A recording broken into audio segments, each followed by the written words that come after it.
Tian duduk sambil menghela nafas panjang. Dihisapnya sebatang rokok sebelum menenggak air mineral untuk menenangkan diri. Suara ramai di sekitar kosnya masih terdengar riuh meski hari beranjak malam. Konsentrasinya pun buyar dalam menyusun kalimat demi kalimat. Tian adalah seorang mahasiswa semester akhir yang tengah menyusun skripsi, namun dirinya terkendala karena bertempat tinggal di sebuah kos-kosan yang sangat ribut. Hal tersebut membuat dirinya menjadi tidak berkonsentrasi untuk mengerjakan skripsi. Bagaimanapun juga, dia harus segera mencari jalan keluar dari masalah tersebut. Setelah merenung beberapa saat, dia pun memutuskan mencari tempat kos lain yang suasana mendukung.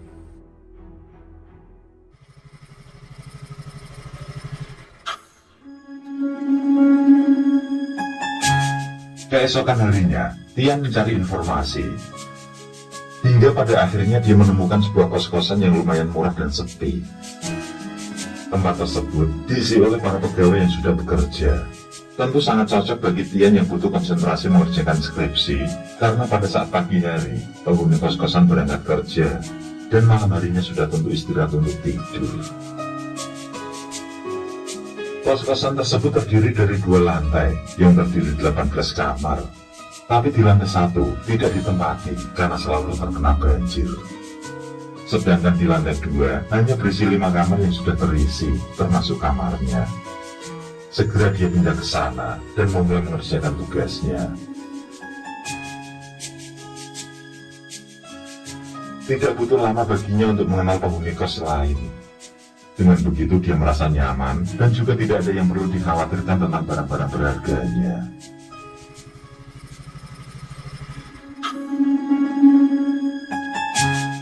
Sekitar sebulan kemudian, ketika Tian pulang ke kosnya, dia menjumpai 4 orang mas-mas berada di depan gerbang. Tampak mereka semua berpakaian selayak karyawan. Saat melihat kehadiran Tian, salah seorang menghentikan lalu menanyai, Mas, apakah yang ngekos di sini ada yang namanya Aris?" Tian lantas menjawab bahwa benar ada yang bernama Aris, dan kebetulan tinggal di samping kamarnya. Mereka pun langsung meminta pada Tian agar mengantar ke kamar pemuda kremen tetangga kamarnya itu. Langsung saja, Tian mengajak keempat orang yang tidak dikenalnya itu menuju kamar Aris. Sekalian saja dia masuk ke dalam. Tidak ada hal aneh ataupun merasa curiga yang dipikirkan Tian. Dia mengira jika orang-orang tersebut adalah teman sekantor Aris. Ketika sampai di kamar, Tian menunjukkan tempat Aris. Salah satu dari mereka mengetuk pintu, dan terlihat Aris keluar dengan raut muka yang sangat beda dan marah. Sementara Tian sendiri langsung masuk ke kamarnya. Terdengar perdebatan antara Aris dan para pemuda itu. Tian baru sadar kalau sepertinya mereka bukan teman sekantor. Tian yang tidak mau ikut campur langsung memasang headset, lalu menyalakan lagu kesayangan di Walkman yang sudah terisi kaset. Selamat semuanya.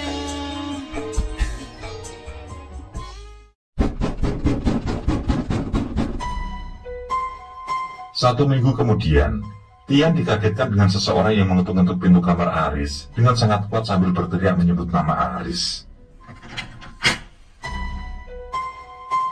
Langsung saja, Tian keluar dari kamarnya untuk melihat kondisi di luar.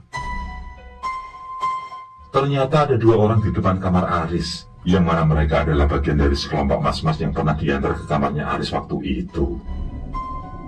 Melihat Tian berdiri mematung, 2 pria tersebut dengan raut marah menanyakan di mana keberadaan Aris. Karena sudah 3 hari ini Tian tidak pernah melihat Aris, maka dia pun menjawab apa adanya. Seketika, 2 orang tersebut langsung mengumpat dan memaki Aris. Sebelum beranjak meninggalkan kamar kos, mereka berpesan pada Tian agar langsung menyuruh Aris menemui mereka jika melihatnya. Tian yang agak bingung hanya mengiyakan tanpa bertanya apapun. Dia memandang langkah 2 orang tegap tersebut sampai menghilang.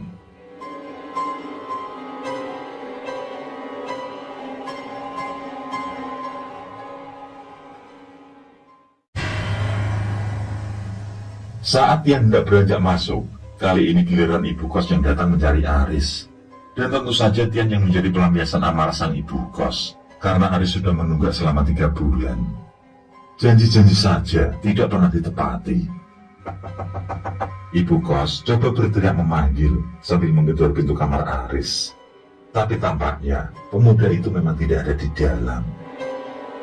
Lagi-lagi, Tian mendapat pesan agar segera lapor jika Aris menampakkan batang hidungnya.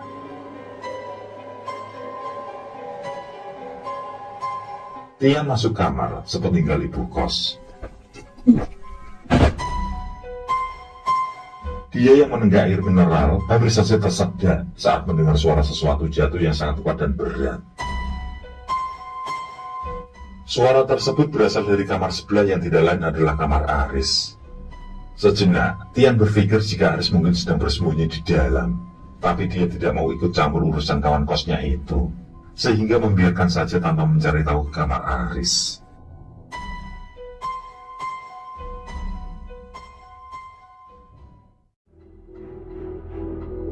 Di malam harinya, salah satu penghuni kos lain bertanya pada Tian, mengapa Aris tidak terlihat selama 3 hari terakhir. Kawan kos yang bernama Agung itu menceritakan tentang ibu kos yang selalu bertanya keberadaan Aris. Selain itu juga tentang para debt collector yang juga menanyakan Aris. Obrolan mereka berlanjut mengarah pada asal dan tempat tinggal Aris. Rupanya, Agung yang lebih dulu tinggal satu kos dengan Aris lebih paham tentang asal-usul pemuda tersebut. Demi rasa simpati, Agung mengajak Tian untuk berkunjung ke desa Aris yang tidaklah jauh dari lokasi kos. Mungkin membutuhkan perjalanan sekitar 1 jam saja untuk sampai ke rumahnya. Sebenarnya ada rasa enggan di hati Tian, apalagi dia masih dalam proses menyelesaikan tugas skripsi. Tapi dia juga berpikir untuk merefresh pikirannya yang kacau beberapa hari terakhir.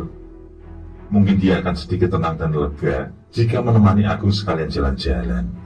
Dan Tian pun setuju dengan ajakan Agung. Namun sebelum itu, Tian mengajak untuk mengecek sekali lagi ke kamar Aris. Dia memberitahukan jika siang tadi mendengar suara keras dari dalam kamarnya.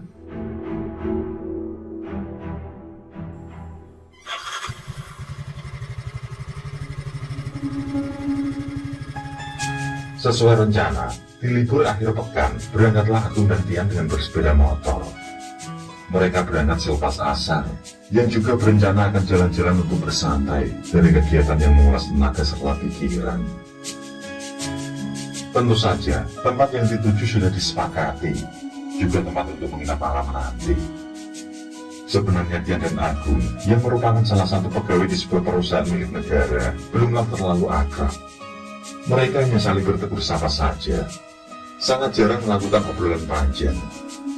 Tapi sekali berbincang-bincang, mereka tampak langsung akrab dan cocok satu sama lain. Ditambah lagi mereka sama-sama cukup dekat dengan Aris, sehingga rasa peduli itu pun bisa bangkit. Terutama Agung yang memang sudah cukup lama mengenal Aris.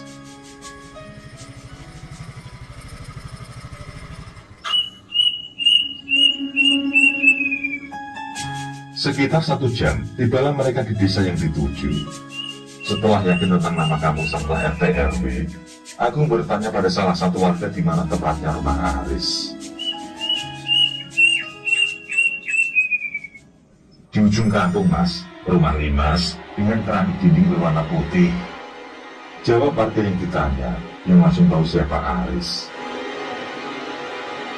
Mungkin hanya ada satu nama Aris di kampung tersebut. Atau mungkin memang Aris pergaulannya luas, sehingga dikenal satu kampung.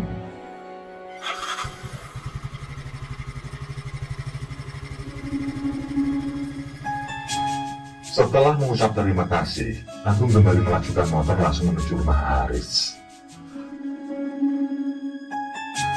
Kebetulan, orang tua Aris sedang duduk di kursi teras. Mereka pun langsung disambut dan dipersilahkan masuk. Tapi baik Agung maupun Tian memilih duduk dan ngobrol di teras saja. Setelah memperkenalkan diri, perbincangan pun dimulai. Ayah Tian menceritakan tentang kelakuan anak mereka yang meresahkan. Selama meninggalkan rumah, dia selalu meminta uang kiriman. Begitupun saat pulang, hanya uang saja yang dipikirkan. Bahkan sempat terjadi pertikaian soal lahan orang tuanya yang tidak dijual.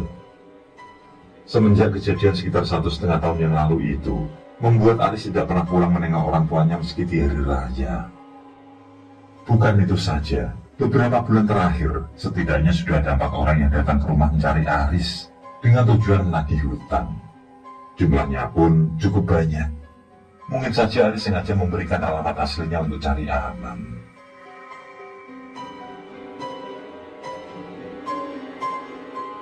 Terima kasih, Mbak, ucap Tian saat seorang perempuan mengantarkan minuman serta kudapan.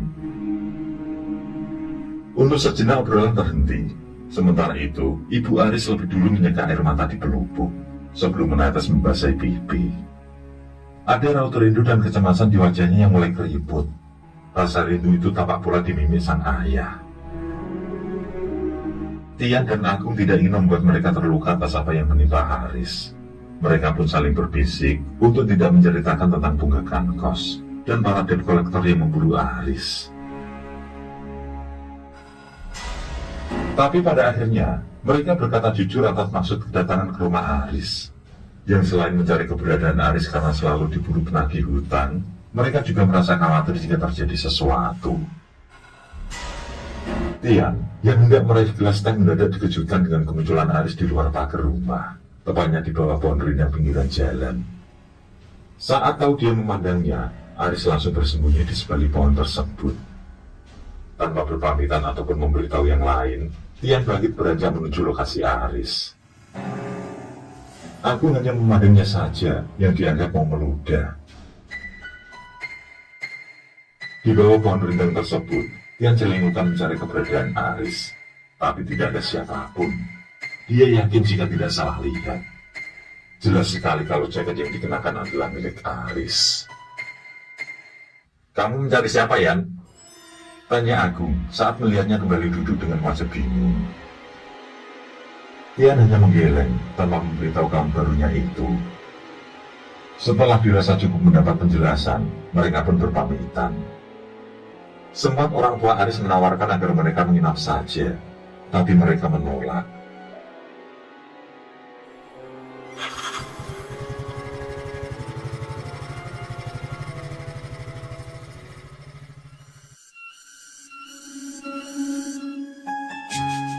Sore menjelang senja, mereka nikmati di sepanjang perjalanan.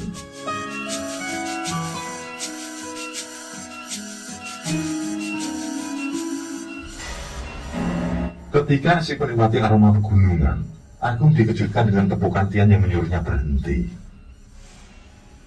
Tian seperti melihat Aris duduk di sebuah brak tepian jalan. Memang ada beberapa brak selayak gubuk di sepanjang tepian jalan desa yang mungkin dibuat berjualan hasil bumi oleh pemiliknya. Tian turun sendirian untuk melihat sekitar lokasi, dan lagi-lagi dia tidak menemukan siapapun di sana. Ketika ditanya oleh Agung, dia pun memberitahukan tentang sosok yang dilihat. Tian juga memberitahu jika melihat Aris ketika berada di rumah orang tuanya tadi. Agung tidak lagi bertanya apapun, lalu menyuruh Tian naik untuk melanjutkan lagi perjalanan. Setelah bersantai di beberapa tempat, selepas Isya, mereka tiba di lokasi yang dijadikan tujuan menginap. Mereka langsung mencari penginapan untuk melepas penat sejenak. Namun sebelum melakukan pencarian, mereka dikejutkan dengan kemunculan Aris di depan sebuah penginapan. Lelaki itu memanggil mereka serta melambaikan tangan. Segera saja Agung berbelok lalu parkir di depan penginapan tersebut. Rupanya Aris sudah menginap di sana selama dikejar-kejar para penagih. Setelah membersihkan badan, Aris mengajak mereka keluar untuk bersantai menenangkan pikiran. Aris akan menjelaskan tentang semua, termasuk hubungan dengan orang tua dan saudaranya yang sedang tidak baik.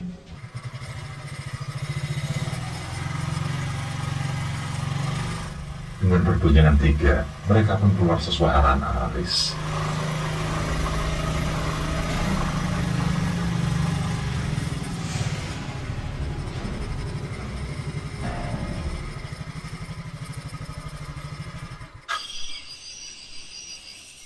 Aris menghentikan motor dan mengajak mereka turun ketika tiba di lokasi perbukitan. Sungguh suasana yang sangat adem. Terlihat di kejauhan lampu berkelip warna-warni di setiap sudut sekitaran. Sayangnya cuaca agak mendung, sehingga tidak nampak bulan ataupun bintang. Di antara sebuah batu besar, Aris mengajak mereka merebahkan diri sambil berbincang. Aris mulai menuturkan penyesalannya yang terlibat perjudian selama ini. Dia terpengaruh gelimang harta dari menang judi, sehingga menjadi kacau kehidupannya. Yang dirasa paling disesali adalah keputusan untuk menjadi orang tuanya.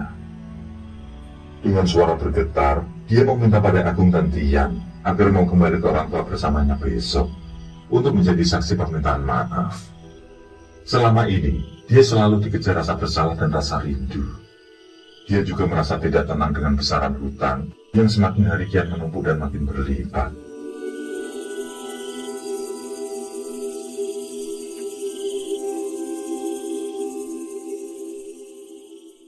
Ayahmu sudah siap menjual lahan, Riz, jika kamu membutuhkannya, ucap Tian.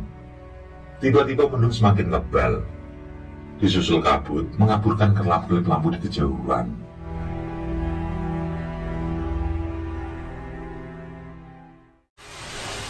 Gerimis tipis membuat mereka bangkit lalu kembali. Sebelum pulang mereka sempatkan diri mampir di sebuah warung, mengus kopi dan makan malam. Setiba di penginapan, hujan turun dengan deras. Saat pintu dibuka, semerbak aroma bunga kamboja menyeruak, yang membuat Agung dan Tian saling pandang. Dan saat mereka menikmati kopi serta makan malam, tampak ada yang aneh dengan Aris. Wajahnya pucat pasi saat menyerahkan catatan besaran hutang serta orang-orang yang bersangkutan. Setelah itu, dia memilih membawa makanannya ke dalam kamar seorang diri. Agung dan Tian tidak bisa mencegah, karena menganggap jika Aris sedang kacau hatinya. Dan seusai makan, mereka memilih tidur berdua di kamar sebelah.